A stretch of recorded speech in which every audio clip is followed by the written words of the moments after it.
We're just going to wait a minute and then we're going to get going. There might be a couple people straggling in.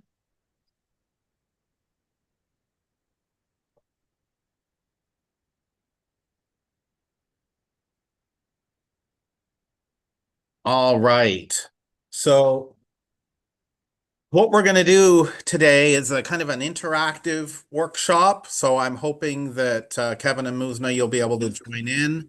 And the point of today is to talk about zip forms and talk about DocuSign, how they work together, and troubleshoot problems you might be having with them, and hopefully have them be more powerful tools in your arsenal. You all get zip forms and DocuSign as part of your being with the brokerage and being board members at the board of realtors you're with. So your membership as a realtor gets you zip forms through an automatic subscription. And then DocuSign is linked to it, and that is coming, I believe, from the brokerage. It doesn't matter. You get both of them together. They work more or less seamlessly together, but you want to use them for different things, and sometimes you don't use them together. So to recap, like sort of what the purpose here is, Zipforms is your library of all the legal forms you need for any interaction with with a client or client to be, either a seller or a buyer or a tenant or a landlord. All of the legal documents that are used in the state of California uh, so let me rephrase. In the whole state of California, except the city of San Francisco, a library of forms created by the California Association of Realtors reigns supreme. You know, you can go into certain retail places and get generic real estate forms, published by legal companies, Nolo, for example, but such things are not used in our world. And if you're in San Francisco, you've got many unique forms that are part of that library. But nobody on this call right now is from our San Francisco office, but I did want to mention that. So we use zip forms all the time. And DocuSign is simply our digital signing tool. Nowadays, it's pretty ubiquitous. Everybody has it, everyone uses it, or some version of it. We've all signed electronic documents before, and it's gotten easier and more intuitive. And the way these two things work together now is actually quite cool and better than it's ever been. So we're going to play with all those things today. And figure out how to make them work fast and efficient for our businesses. So before I get into, bring up any screens and we start working on anything, does anybody have anything pressing on their mind that they want to make sure that we cover uh, in our time together now? Does anyone have anything on there that have a specific question about? No? Okay. All right. Well, in that case, I'm going to share my screen and we are going to start with zip forms. So can everybody see my screen okay? All right. So what I want to first of all is make sure that everyone understands how to log into the right place. Zipforms actually has a lot more than just a library of forms that we modify. We're going to focus on the forms library today, but you can use Zipforms for market research under Industry 360 and to find out about required required forms you need for transactions. There's all kinds of stuff in Zipforms. But when you bookmark car.org, it brings up this screen with a different person on it, usually every time. And the big circle at the left is where you access the transaction files. Unfortunately, there isn't a really good instantaneous login that I have found yet. So you have to go to the secure transaction screen and then click the top left box, Transactions, Access Now. And that takes you to your login for Zipforms. So then you click sign in. I've now done 3 clicks. And then there's one more. It's going to validate your membership, but after it validates your membership, you have to click a button to go in. 4 clicks. And that takes us into Zipforms. And Zipforms is um, um, organized to support your transactions. So it's going to have a folder management system, which I'm going to show you with my stuff once it comes up on the screen here. So across the top, you have dashboard, forms, transactions, templates, doc, inbox, tasks, and contacts. This is not a class on how to use this tool in its entirety. This is not a broad class on, I'm not going to be taking you through all these things, but we are going to focus on how it works with Zipforms and maybe do a bit of trouble, show you some tips and tricks. So the way I use this, I don't use this dashboard not much. I don't use it much for organization or planning, but I do use the transactions button across the middle. So when I go into the transaction buttons, I get a board. A board of names of files, basically. And I can click this 3 lines at the far right and see it as a list. That's not my preferred view, but it might be yours. And there are all these statuses that these files live in. You can pretty easy to move them around.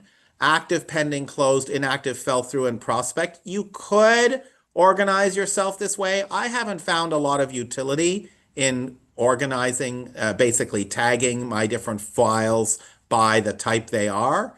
So most of my stuff sits in active until I clean it out once in a blue moon. And so what you're seeing here, the way I organize my files and the way I recommend you consider doing it is last name and property address if applicable, right? Here's one, it says BRA. BRA is my short form for BRBC. Um, and these are active files that are being opened in a more recent more recently.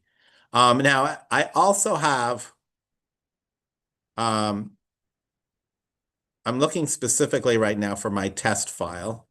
Let me just see if I can open it. Test listing file. That's a good one for us to go to. So when I open one of these, what I'm going to see happen is I'm going to have a cover page summary. And then when I click on parties, it'll have the people who are involved in the transaction. This is very helpful to set up in advance for reasons I'll show you in a minute. And then documents, the documents that are in this file. So before I get into that, let's suppose that you're starting a new one from scratch. You can click new up here and start a new file from scratch. So if I press new here, I'm gonna I can do it in the classic version of Zipforms or the new one, which is where most people are working. But let's just go into what I know.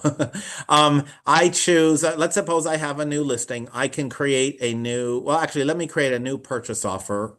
This is where I do BRBCs as well. This is where I do new clients, not just purchase, not just new offers, but new clients as well. So if I'm creating a new client, as I said, I'm going to put in uh, uh, buyer. The name of the client is Josephine Buyer, and she lives at 27. It doesn't even matter. She's a buyer. I actually don't care about that. She's buying residential, and I can then specify this status. I recommend you just leave it as active. But here's the important thing. You can immediately attach to her templates, which automatically uploads predefined forms with predefined data in them. So because she's a buyer and I'm signing her on a buyer agency, I'm going to use my buyer agency forms template with her.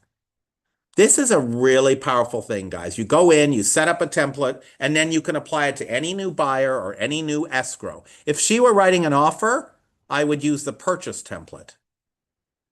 So if I do buyer agency forms here and click save, it will automatically create a file, bring me to the cover page. But if I go to parties, it'll already have me and my escrow officer in there.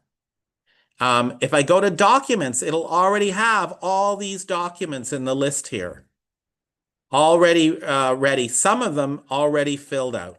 If I open the broker compensation BRBC form and we scroll down, you'll see in a minute, we scroll down, you'll see that it already has my contact information, my DRE number.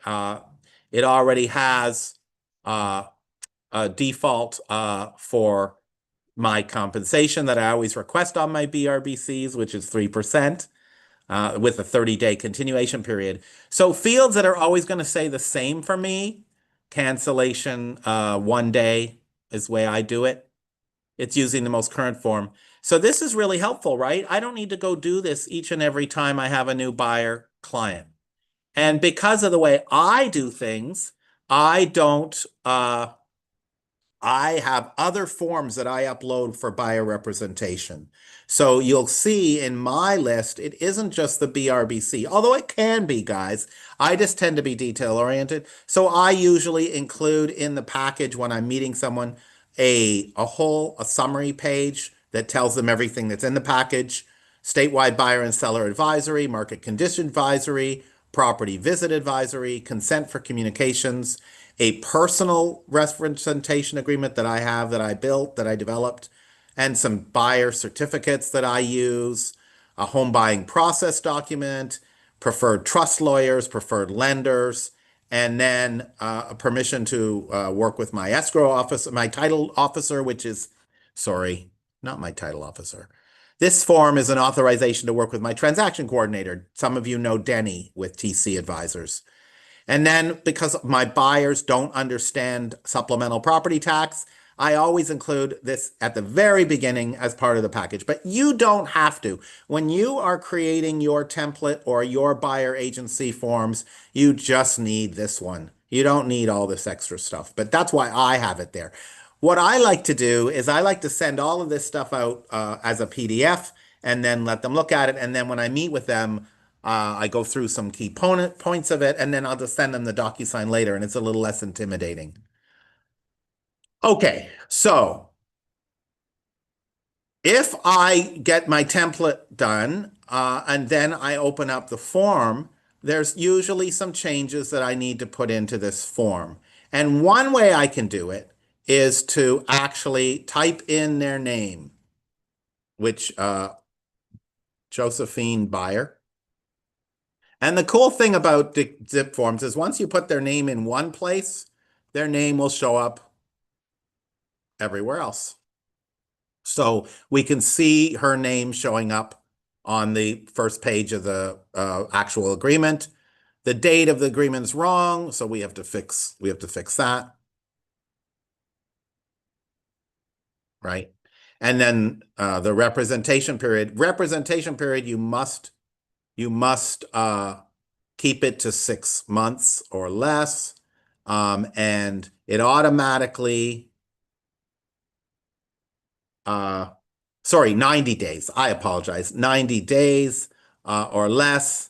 And there may be other things you want to put in for your buyer representation agreement. You definitely want to always check the exclusive box. But anyway, it doesn't matter. So you change it the way you want it to, and you're ready to send it to your client. Now, that is one way for you to address, add in some default information. But there is another tool that a lot of people don't use in Zipforms where you can create so you imagine it like peeling the layers of an onion. So at the outermost layer, we have our template that we talked about that creates a shell for your file.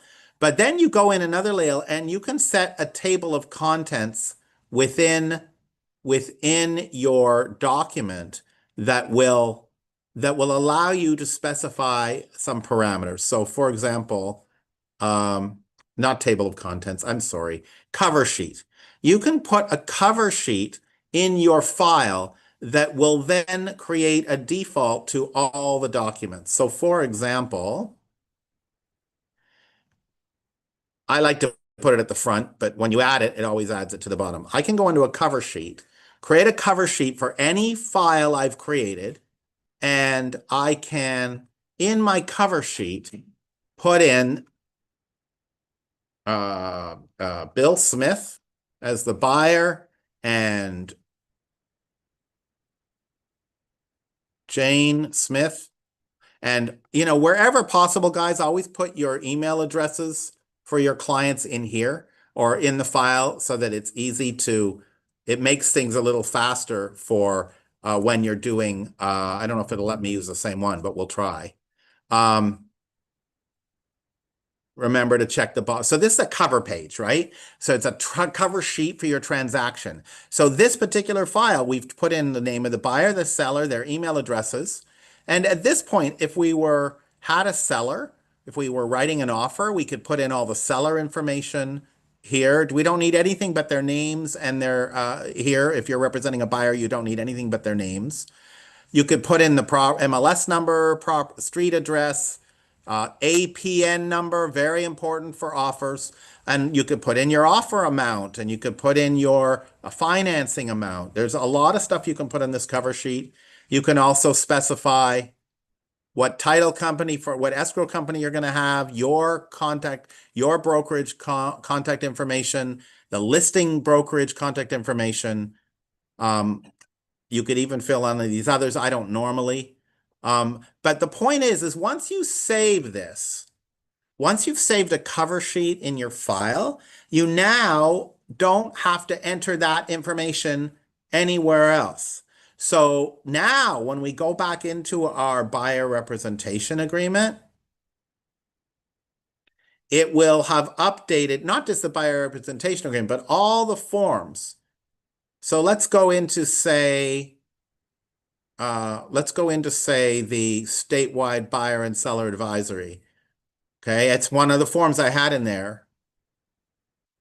Because I created a table of contents, it's now going to show,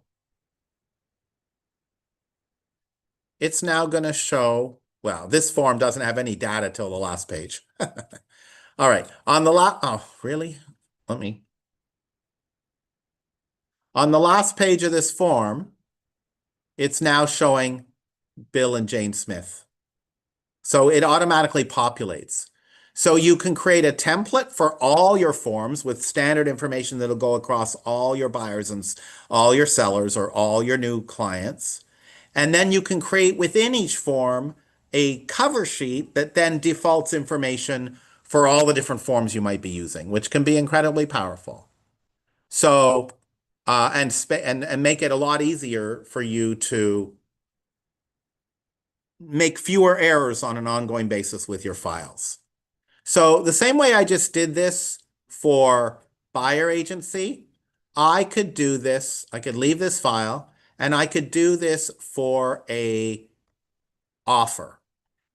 So let me see if I can find a test offer. Hold on. Actually, why don't we just create one from scratch? So I want to do a test offer. I'm going to do a fake offer, new purchase agreement, and it's going to be test offer for class 2/13/2026, right? And let's suppose the address is 127 Anywhere Lane, and that is in any place, USA, 94545. And it's a residential sale. Let's say it's a house and it's a prospect, but it doesn't, you can use these search things if you really want to do that. Now, I want to use one of my templates for sure. I want to use my buyer purchase template. And then I want to click save. Okay. So now I'm into this cover page. I haven't found this cover page to be particularly useful. You guys can play with it. It kind of replaces that, his idea to replace that cover sheet, but I don't think it does it particularly well. But anyway, we want to then go into parties. Now, this I do like to fill out. My name and my escrow officer. Maybe I'll add in my buyer name here and their contact information. You can add in a bunch of players. At the left-hand side are the different players. So let's suppose our buyer is going to be Ken Smith. We could put in Ken Smith, email, right? And that's, all we really need. We don't really, unless you're using this as a database, you don't really need their phone number and their mailing address here. And so you can add this buyer to your system. So now we have our buyer here, Ken Smith, buyer one. And so we could add in the seller's names, other buyers here. We could add in our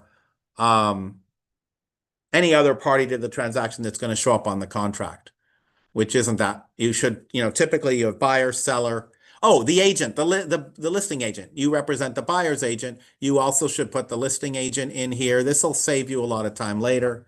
So your listing agent, why is it not coming up? Here we go. Susan St. James and her license number and her email address. And then, it's nice to put their phone number in this so it shows up. This helps it to show up on your documents like that cover sheet did. Okay, and their brokerage, the firm name, she's with ABC Brokers, and their license number. And you don't typically need their numbers or their anything to them. You don't need to. And we typically, I don't know if any agents are doing, this is typically an in for you to work with. This is not, you do have the ability with DocuSign and Zipforms to invite other people into your transaction file on Zipforms. I haven't seen that happen much, but you do have the ability to do it. I don't recommend it. You want to keep your file separate from the other side, even if it's inside the brokerage. So now we have our listing agent in here, right? So that's what you can do on this cover sheet. And if you do that on the cover sheet, now let's go to see the documents. Now remember, these documents auto-populate. Why didn't they not auto-populate? They're there. The problem is I'm going too fast and Zipform doesn't like that. Let's do this again.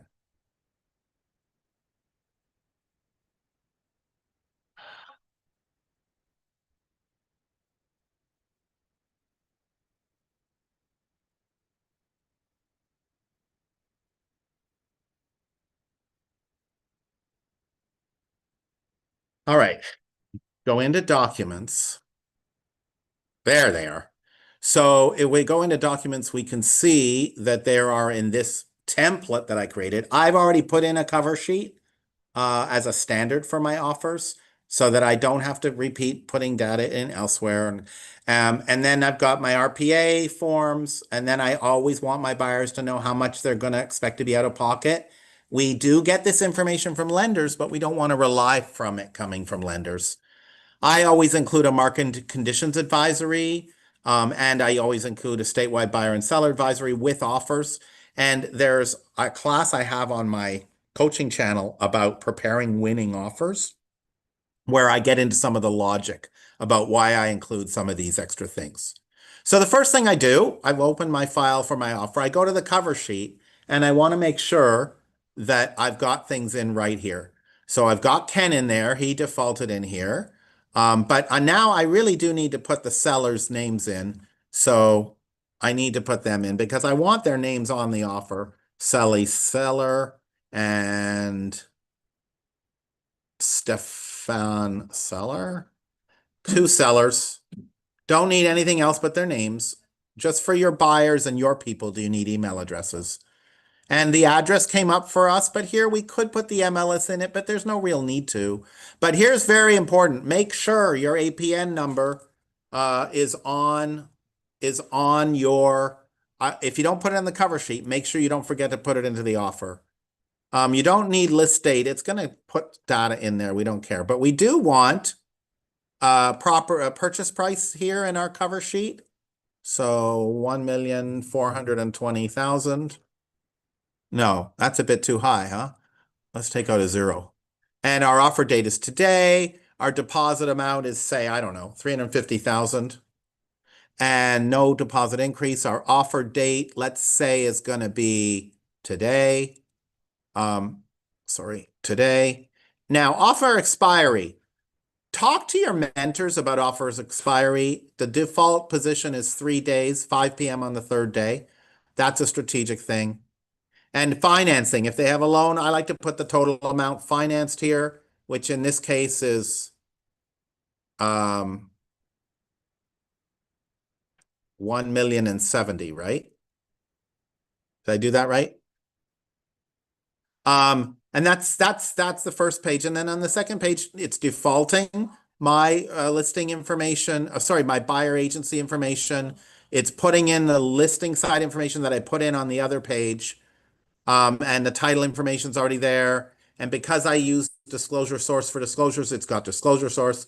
Because I use American Home Shield, it's got that. So my cover sheet is fine. I can save it. Now,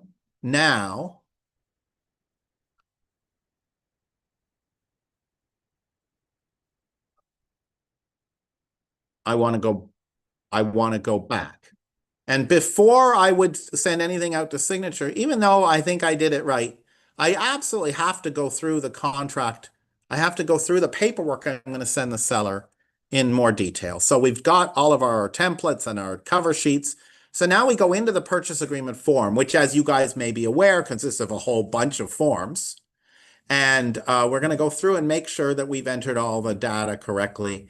And so we start always with the agency disclosure, which is coming up just fine. It's got Ken in there, brokerage info, that looks good.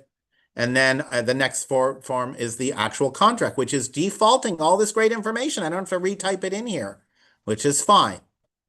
Price is right. Close of escrow, 21 days. Now, why is it coming up with 21-day close of escrow? Because in my template, I always default my close of escrows to 21 days and then modify as per circumstances. The expiration of offer, I leave blank as a default. Initial deposit amount, that's coming from what I just did on the cover sheet. I like to say it's due within 1 day to make my offer stronger, so I change 3 to 1 there. Loan amount is fine. But I also like to say not to exceed 6% or 1 point. Check with your lender on the not to exceed interest rate and the point number to put in that section. This isn't a class on how to fill out the contract, but you fill in what you want to fill in. Make sure it includes your commission in box G3A, or else you won't get paid. And then anything else, it's a pre-approval. There's other things that we would fit in here. Go through everything, make sure we've done it. This is a no loan contingency, no appraisal contingency. Actually, I made a mistake. It's fully underwritten. No loan, no appraisal. But we do need 5 days for property investigation. And I like to put 5 in all of the boxes because I think it's very confusing. Unless it's, well, boxes that apply. There's no condo. And there's no leased or liened items like solar panels. So I just put, there's a lot of confusion about this, but I like to put the same number in all of them. I don't like to have different numbers, and I don't like to leave them blank, which might lead people to believe that it's the full 17 days. So whatever you're putting in, if you're changing it from 17, make it consistent for all of these contingency items, L1 through 8 that you are specifying. Anyway, there's a few other things in the checklist to fill out. You have to put in your terms and any who pays for what. There are standards, of course. Each city or and each county might have different standards, but we're not going to get into any of that today, like who pays city transfer tax, stuff like that. And you might check some of these boxes. But after you get through this section 4 with the check boxes, there's nothing else to fill in, of course, until you get to it's all signatures from then on, except you want to go to the last page of the contract and make sure that you have signed, that you've got your seller information showing up, seller agent rather. On the very last page, real estate brokers section, you want to make sure this is filled out right. Very important you use the right email address for both you and your other side of this transaction, guys, because legally, an offer is considered submitted or a counteroffer is considered delivered. Things are considered delivered based on the email addresses here. So if you don't have the right email addresses here, you may not have a valid delivery of an offer or the valid acceptance of an offer. So make sure your email addresses in section 4A and B are what they should be as per how your communication is going to go. Anyway, if you've put in escrow information, it'll come up on this section under escrow holder, but everything else is just signatures. And here are some other documents that are part of the BRBC packet, sorry, RPA package that are coming up automatically. And again, they're mostly filled in just fine because we pre-filled using our template and our cover sheet and our uh, cover page. And there's just all these other things. Okay, so we're just going to assume for a minute, and there's just, as you guys know, a lot of stuff in the file. So we're just going to assume, I don't know why my screen is going funny at the bottom. There we go. All right, so you filled everything in the way you want to fill it in. The next part we want to talk about is how do you get it signed? How do you send it out for signature? But before I even go there, I just went through a whole bunch of stuff really quick. Does anyone have any questions?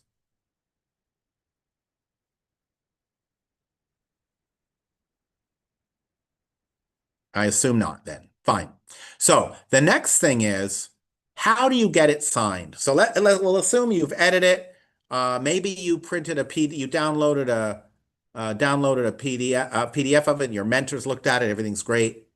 How do you get it signed? So the first tendency you might have is to click on this prepare signing button at the top right corner. That would be fine if you only have one document in your file.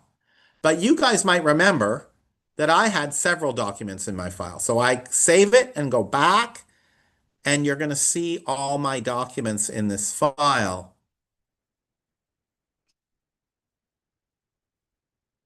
So as you can see, I've got a bunch of documents in my file. I got this cover sheet document. I've got the RPA, which we just looked at. I've got estimated buyer costs, market conditions advisory, SBSA, the seller advised, statewide advisory. So that's a lot, right? So I prefer to do my e-signing from this list page.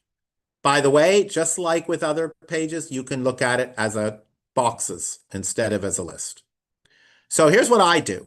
I highlight the forms that I'm going to send for signature to my client.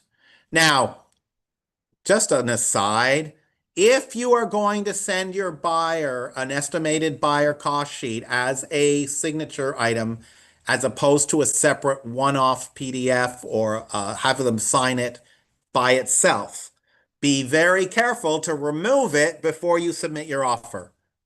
So the way I've got this right now, I'm sending the offer for signature with all three of these other documents.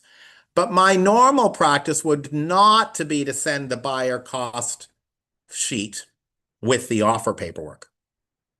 Because the last thing I want to do is send by mistake the listing agent a breakdown of all my buyers' costs for what they're buying. So I just took that out. But you can send it separately as a one-off and then do the other one. I do think it's important, and we could have a whole discussion outside of the scope of this class. We could have a whole discussion about whether you should, like who is responsible for estimated buyer costs and telling the buyer what they should expect their monthly payment to be, what they should expect their closing costs to be. I strongly believe that us agents have a big role to play in that, getting information, collecting information from the escrow company and from the lender, and based on certain purchase price options, we should be able to give this to our buyers.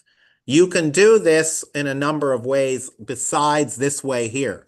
In this way here, you're going to manually manually enter the numbers on a form. Nowadays, many people use the cost estimate sheet provided on the title company apps. So most of the big title companies have apps that you can use with your clients to do all kinds of financial calculators. One of them is an estimated cost sheet. I don't think it's called that. And you can use that branded to you and to your escrow officer and send it to them as a link for the determination of what they're going to cost. So the buyer's trying to decide whether they should offer 1,300,000 or 1,400,000.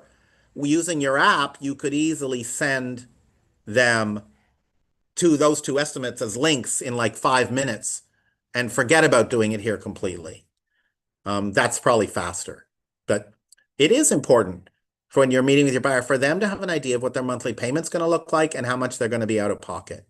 And your assistance in helping them analyze that is helpful. And I would never rely on the lender, even if I know the lender's going to do it as well. So that was a bit of an aside. So let's assume we're sending out the purchase agreement, the market conditions advisory, and the statewide buyer and seller advisory. We've clicked on them to choose them. Now we're going to click on e-sign.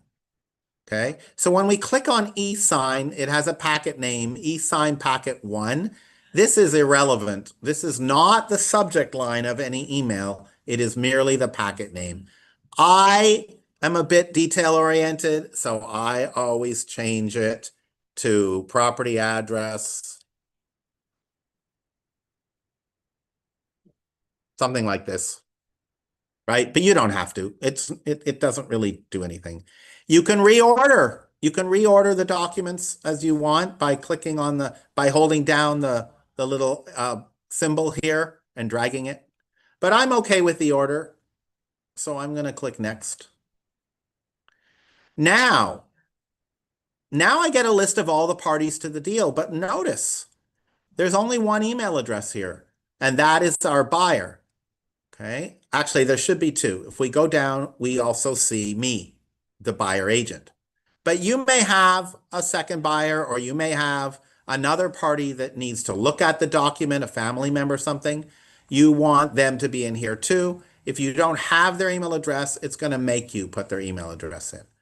Notice that Susan St. James, our listing agent, she's listed here because she's in the contract paperwork, but we are not going to send this to her. This is for our side only. So we've chosen our signatories. And notice what it does. It puts them in a signing order. Now, guys, I have strong feelings about this. I believe that you should always be the first signer. You should make sure that you're the first signer, even if the system defaults you to be the second signer or at the same time. Make yourself the first signer. Make it such that the other person will not get the document until you've signed. Does anyone have a thought about why I do that? Any thoughts about why that might be helpful?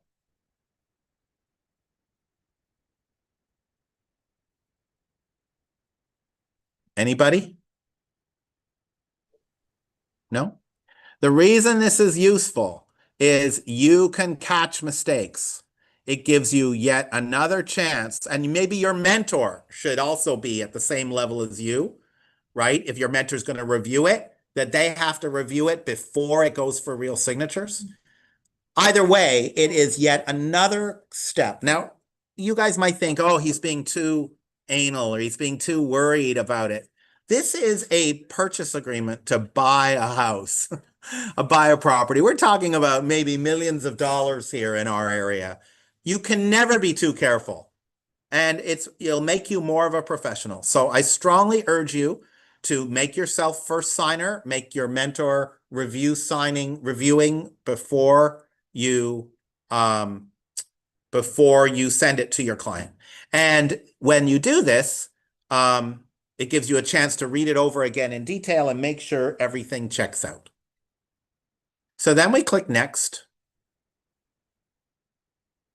and it will take us to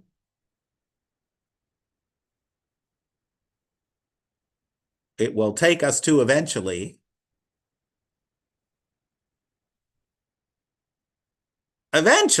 it will take us to DocuSign. Now, if this doesn't work for you, then there's some sort of configuration problem. So if you don't even get to this page when you click on e-sign or something else happens, then you got to figure out the configuration problem. And our agent services can probably help you with that. Okay, so it brought us up into the form. Now, the really cool thing nowadays is that all you really need to do nowadays is make sure that all of the tags are done. It used to be we had to manually plug the tags in, but now the tags are there. It's color coded. So I'm in the blue. If I click the down arrow at the left, I can do it to I can see my client stuff. And it's all set up. I should just be able to say, yeah, that looks right, and go to the next form. Here's the offer paperwork, initials here. No seller initial here, because remember, we're just sending this to our buyer. Is Now, yes, question? Yeah, actually, so when you do the e-sign, so are they automatically it will color code with each Yes. person? So you Yep. don't have to drag it yourself. No, you don't. As you can see, the tags are already here. Okay, good. Thank you. Okay, now, let's suppose, let's suppose that you are, let me see if I can find a good example. Okay, let's suppose you get all the way to here and you realize you made a mistake. Okay, you haven't sent it out for signature yet. You're just reviewing it before you send it, and you realize, oh my goodness, I forgot to specify these check boxes. There's two things you can do when you find something wrong. Number one, you can go back into Zipforms and start all over again. Or number two, you can do the tagging manually. Here's a checkbox tag. You can go in and put a checkbox tag there for you, and you can do a checkbox tag for you for refrigerators, right? Now we have two checkbox tags, and then we can even pre-select them at the left to be checked, so you don't actually have to do anything. Checkbox values, checkbox value checked. And now, and this one too, I have to do this one too. Checkbox value checked. And now we didn't have to go back to Zipforms to fix our mistake. Cool, right? So then we go down, we look through it all looks just hunky-dory. It all looks great. We're happy. I'm not going to go through it all because of time. So now, are we ready to send this out first? We've reviewed it all. Everything looks okay here. Are we ready to send it out yet? Oh, you guys are so shy. The answer is no, you're not ready to send it out yet. Why are you not ready to send it out? Because you want to edit the message. So you want to go to actions and edit the message. This is where you get to customize what your client sees in their email inbox. Okay, you could actually do a custom message for everybody, but I recommend something like this. Uh, 27. I always recommend you put the address at the start of every email. I mean, certainly here. Offer paperwork for your review and signature. Dear Bill. And I like to take yet another precautionary step. Here is the offer paperwork we have talked about. Please review, wait.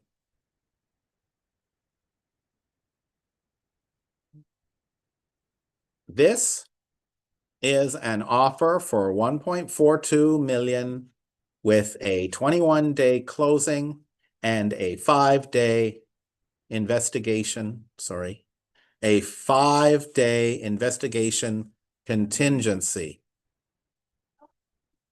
You have a deposit due the day after acceptance of 3% of the sale price, which is, I don't know what it is, $52,000, say. Please review the paperwork carefully and let me know if you have any questions.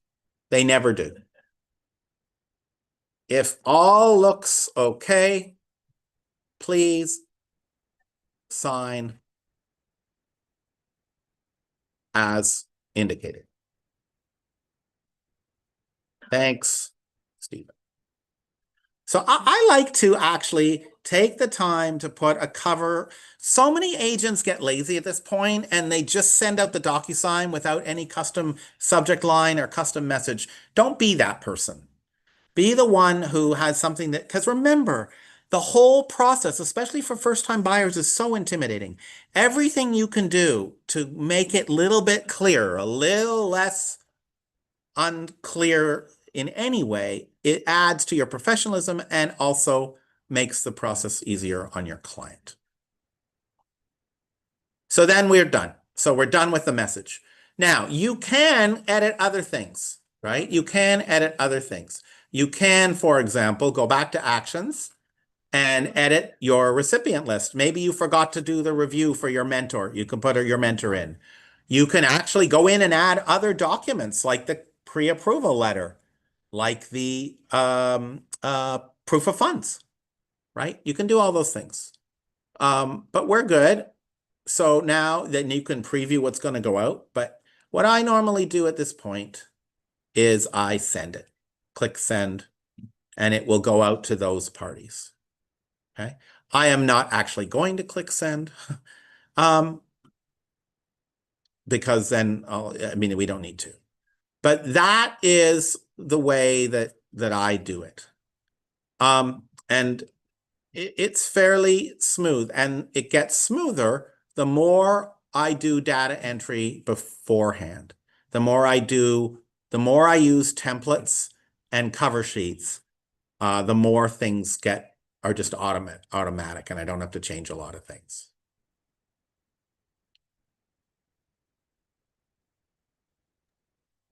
Question. Sure. Yeah, so what if like, you prepare, all the covering sheets and all the, information, and after you review it, and then you just realize that, oh, there's something, like spelling or whatever. So can you go back in and just, change it, or you have to type it all over? You have to go to, if it's a big error, like a name misspelt, you've got to go back to Zipforms and transfer it into DocuSign again. Mhm. You got to fix it in Zipforms. But if it's a small thing like a missing checkbox, you can fix it like I showed you. Mhm. But if it's a big thing, you can't. You have to go back to Zipforms, fix it there, and then resend it. And I do want to also mention that DocuSign has a correction mode. So if we send this, once we send it and it gets signed by one party, you can't correct it anymore. But if you send it and you find you've made a mistake, without having to void it, you can, and nobody signed it yet. This is another reason why you want to be first signer. So you send it and you realize you've made a mistake, right? You've already sent it. You can't go in and add checkboxes that way anymore, but you can correct it. You can go in and correct what you've sent. Um, let me see if I can find one that I can show you that with. One sec. Yeah, save and close. Okay, so let me go to DocuSign in general. So you can go into DocuSign independently of Zipforms. I was in DocuSign through Zipforms, but you don't have to. You can go into DocuSign independently of Zipforms. And when you go into your DocuSign independently of Zipforms with your username and password, you should be able to look at any of your accounts, right? So it shows you agreement activity on the home page, but you might change that to be go to agreements. And so I've got this, let me see what I got here in my inbox. I've got this, um,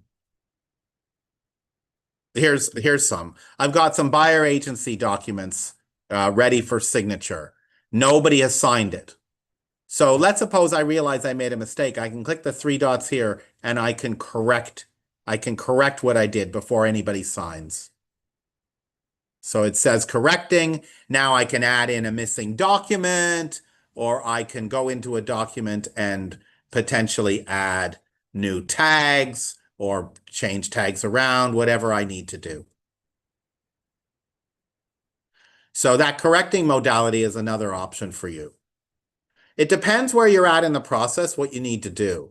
So if you are found your mistake before you sent anything, you can go into your file, which is still in an unsent mode, and fix the DocuSign. If you have sent it via DocuSign and you realize you made a mistake, either while you are doing your own signing or before you have done your own signing, you can then go directly into DocuSign and many errors you can fix. Add in a missing form, for example. Once you have signed, then you can only void. There's a void option where you can delete you can't delete the document, but you can void it. And that's what I've done. You know, I've had it happen to me more than once. In fact, I would say it happens 5 times a year where I send out an offer for signature and I have to void it because I realize I made a mistake after I signed. So then what I got to do is I got to void what's out there waiting for my buyer's signature and then or my seller, and then I got to go back to Zipforms, fix the problem, and create a new DocuSign.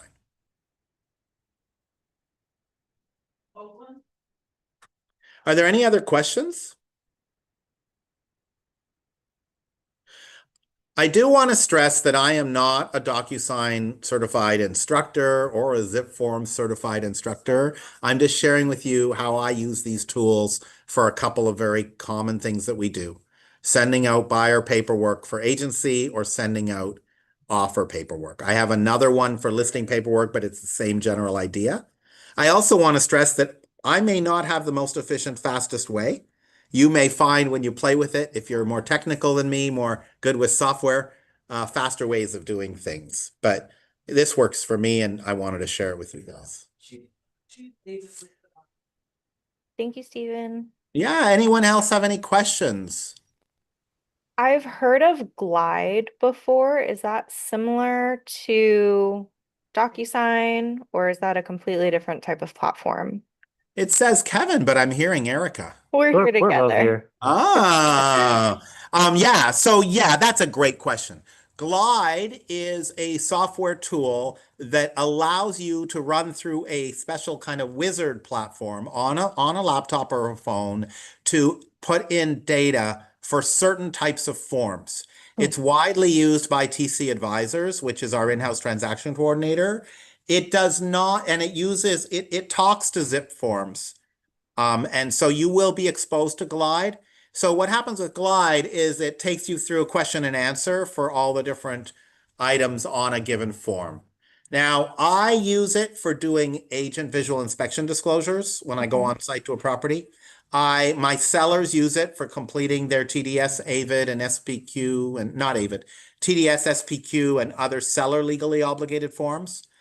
I do not use it for writing offers. I don't have my transaction coordinators write my offers for me.